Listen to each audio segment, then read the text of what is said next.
Man, are you excited? Are you expecting?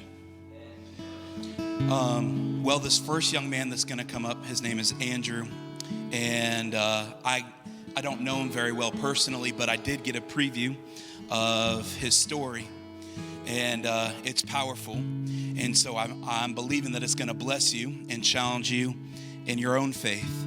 And so, without much further ado, would you please help me welcome Mr. Andrew Lincoln up here?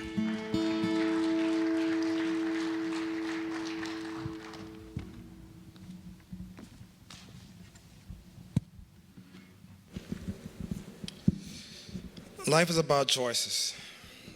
I want to talk to you today about how the choices I made when I was younger impacted my life. I grew up in Beaumont, Texas with my mom, my dad, my brother, and my two sisters. And I grew up in the church. Both of my grandfathers were pastors, and we spent a lot of time in the church, seemed like every day. And as a kid, I looked at the church as a spot where I could meet my friends and family, kind of hang out, catch up on the week. Didn't take it seriously. It was times I did feel the spirit in the church.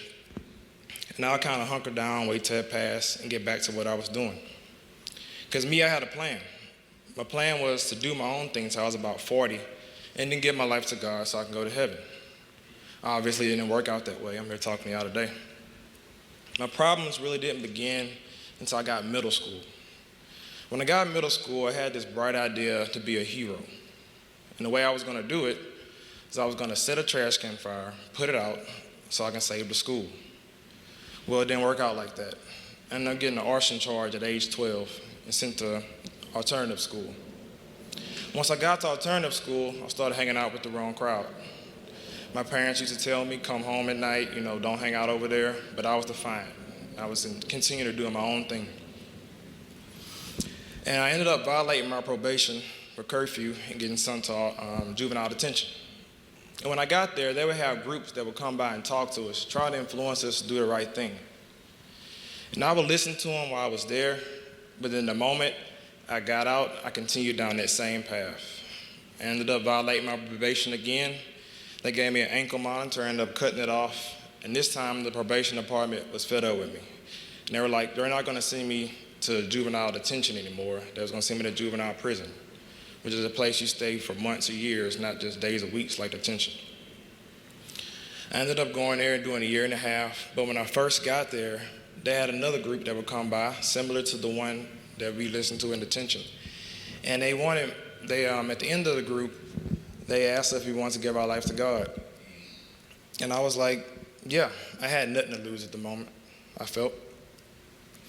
And then immediately after that, I dove into the Word. Reading every day seemed like it. And in doing so, it kind of sparked my interest in other religions of the world. So I started learning those.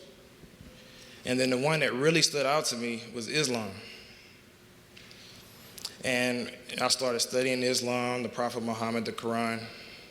And I started noticing some similarities when it came to Jesus. Things like the virgin birth, the miracles, even the second coming. There's one major difference, of course, is that in Christianity, Jesus is divine. In Islam, he's not. He's just a mere prophet. But in seeing these things, I became conflicted.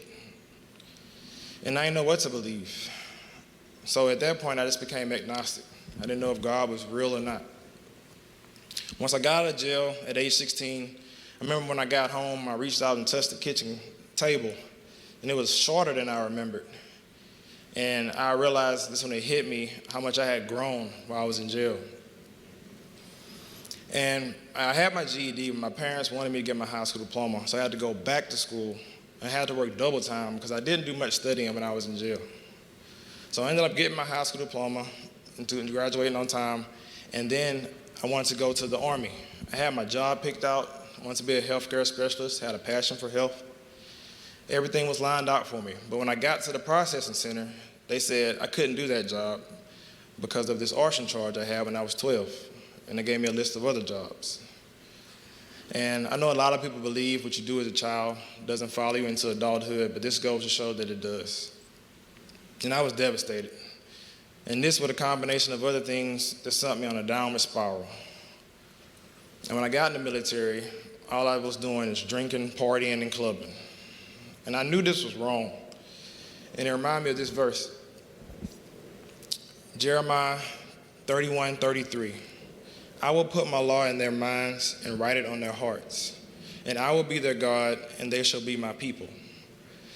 I felt like I was avoiding God at this point, and I can feel him pulling me back, but I was just going the other way.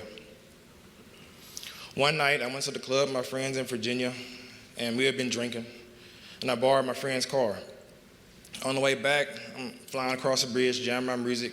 I got to the light, and the cop got behind me. I knew what time it was. I was about to get pulled over. And I had a choice to make. I can pull over, or I could try to make it back to the club my friends were, which I knew wasn't far. I chose option B. And I ended up on a high-speed chase, wrecking the car, getting charged with multiple felonies. This time it was different. I was 18, and the consequences are more profound. Things like getting a job, certain jobs, getting an apartment in certain areas of town, getting certain professional licenses. It's things I couldn't do anymore. I remember I didn't even pray the whole time I was in jail. And once I got out of jail, transitioning back into civilian life, I continued doing the same things I did before, hanging in the same environments with the same people. I had a friend. She was a good person, just making some bad decisions, selling drugs, partying, people in and out of the house all night. This particular night, we had just wrapped up her son's fifth birthday party, and we heard a knock at the door. It was someone we both knew, so we let him in. He was there to rob us. He pulled out a gun, demanded money and drugs. We gave it to him. All of a sudden, he shot her in the chest and ran out the door. Immediately after calling 911, I started performing CPR. It wasn't working, and I knew it wasn't working. In this moment, I didn't even think to pray. By the time the ambulance got there, she had passed away. She was 25. About a year later, I met someone very special. We've been together 11 years, married 8 years. But it wasn't always easy. The beginning of our relationship was very rocky due to my drinking and staying out all night. And that doesn't work in a relationship. 2015, I was on my way back from a friend's house. I had been drinking all night, and I knew my wife was mad. She wasn't answering the phone. And I was on a familiar highway there in Houston I drive all the time, going extremely fast, coming around a curve. I couldn't slow down. Impacted the wall. After impacting the wall, I just let go of the wheel. I knew it was nothing I could do. Knowing how busy this highway is and just spinning across it, I was preparing for impact. All of a sudden, I felt like time slowed down, and I saw a mixture of sun and dust in front of me. And I felt totally protected. Now, keep in mind, this was a very busy highway, 5 lanes on each side. I impacted on the left and landed on the shoulder on the right without one car impacting me. In this moment, I thought this had to be by chance, because why would God want to protect me? After this, I tried turning my life around, but I was still struggling with my drinking. I would go months at a time and then relapse. I ended up totaling my wife's brand new car. In an effort to rid myself of my drinking, I started going to church. Becoming a Christian was a process for me. A combination of being sober, wiser, and older than I was as a teenager gave me the strength that I need to seek God more and more. Around this time, I lost someone very close to me. My first cousin, more like a brother to me, was found shot in his car at age 26. This goes to show that you never know when it's your time. I started attending Radiant Church where I was baptized in 2018. My wife served in the children's ministry. I served in the production booth. We learned it's not about what God can do for us, but it's about what we can do for God.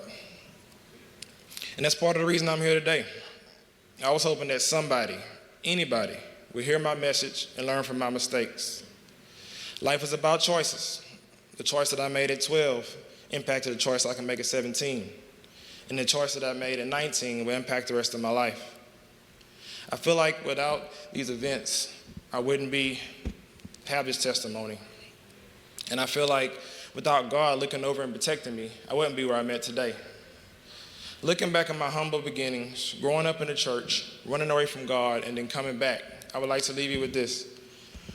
Proverbs 22:6. Train up a child in the way it should go, and when he is old, he will not depart from it. Thank you for your time.